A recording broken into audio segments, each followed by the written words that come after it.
بسم اللہ الرحمن الرحیم۔ ہم اہل سنت والجماعت احناف سے سوال ہوتا ہے کہ آپ نماز جنازہ میں فاتحہ کیوں نہیں پڑھتے؟ تو اس کا مختصر سا جواب یہ ہے کہ فاتحہ قرآن مجید کی قرأت ہے اور نماز جنازہ دعا ہے۔ اس کے اندر اگر دعا یا ثنا کی جگہ فاتحہ پڑھ لیا جائے تو اس کی گنجائش ہے، لیکن چونکہ فاتحہ قرأت ہے اور نماز جنازہ کے اندر قرأت نہیں ہوتی۔ میرے سامنے امام مالک رحمۃ اللہ علیہ کے مشہور جو مدینہ شریف کے امام ہیں، ان کی حدیث کی کتاب موجود ہے المدونۃ الکبریٰ، جلد اول، صفحہ نمبر 251 پر۔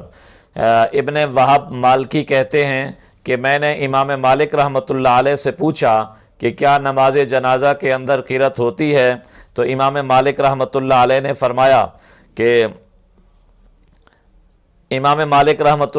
فرمایا لیس ذالک بمعمول بہ ببلدنا، یہ ہمارے شہر مدینہ کے اندر اس کا معمول نہیں ہے، یعنی کوئی شخص بھی مدینہ کے اندر فاتحہ کو بطور قرأت نہیں پڑھتا۔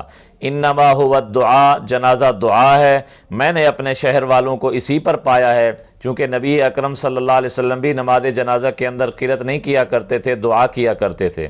یہی وجہ ہے کہ امام مالک رحمۃ اللہ علیہ نے فرمایا کہ جو جبال اہل العلم ہیں، مشہور علماء ہیں، حضرت عمر بن خطاب، حضرت علی بن ابی طالب، حضرت عبداللہ ابن عمر، حضرت فضالہ بن عبید، حضرت ابو ہریرہ، حضرت جابر بن عبداللہ، حضرت واصلہ بن اسقا، حضرت قاسم بن محمد، حضرت سالم بن عبداللہ، حضرت ابن مسیب اور حضرت عطا بن ابی رباح، حضرت یحییٰ بن سعید انہم لم یکونوا یقرؤون فی الصلاۃ علی المیت، یہ سب حضرات میت پر نماز جنازہ کے اندر فاتحہ کی قرأت نہیں کیا کرتے تھے۔